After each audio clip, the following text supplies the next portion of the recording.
საქართველოს პრემიერ-მინისტრმა ირაკლი კობახიძემ საგარეჯოს მუნიციპალიტეტში იუსტიციის სახლი გახსნა. მთავრობის მეთაურის განცხადებით ამიერიდან მოსახლეობა 500-ზე მეტ სხვადასხვა საჯარო მომსახურებას უახლესი ტექნიკით აღჭურვილ გარემოში მიიღებს.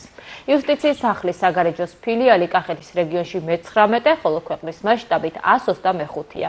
ღონისძიებას აღმასრულებელი, საკანონმდებლო და ადგილობრივი ხელისუფლების წარმომადგენლებიც დაესწრნენ.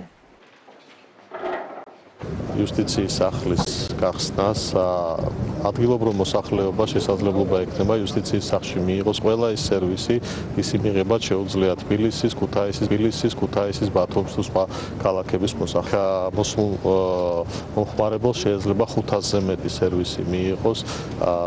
აღსანიშნავია ისიც, რომ შენობა არის თანამედროვე ინტერიერის, მორგებულია ყველა იმ აუცილებლობაზე, რაც სჭირდება დღევანდელობას, მორგებულია შეზღუდული შესაძლებლობის პირთა აუცილებლობაზე და შესაბამისად ეს არის ყველანაირი თანამედროვე ტექნოლოგიით აღჭურვილი შენობა, რომელიც თავისი შინაარსით სერვისების გაცემის შესაძლებლობით არ ჩამოუვარდება როგორც აღნიშნეთ თბილისში და სხვა ქალაქებში არსებული იუსტიციის სახლებს.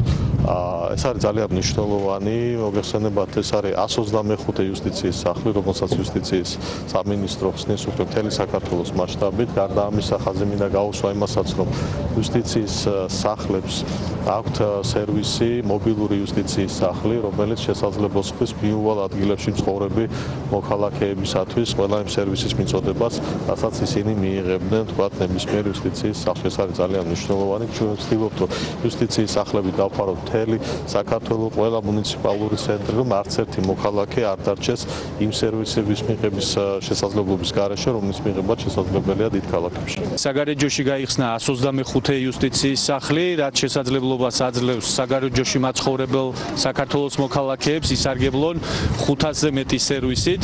ბუნებრივია, ეს არ არის ბოლო წერტილი. იუსტიციის სახლი ამ ეტაპზე აგრძელებს 7 ახალი იუსტიციის სახლის მშენებლობას.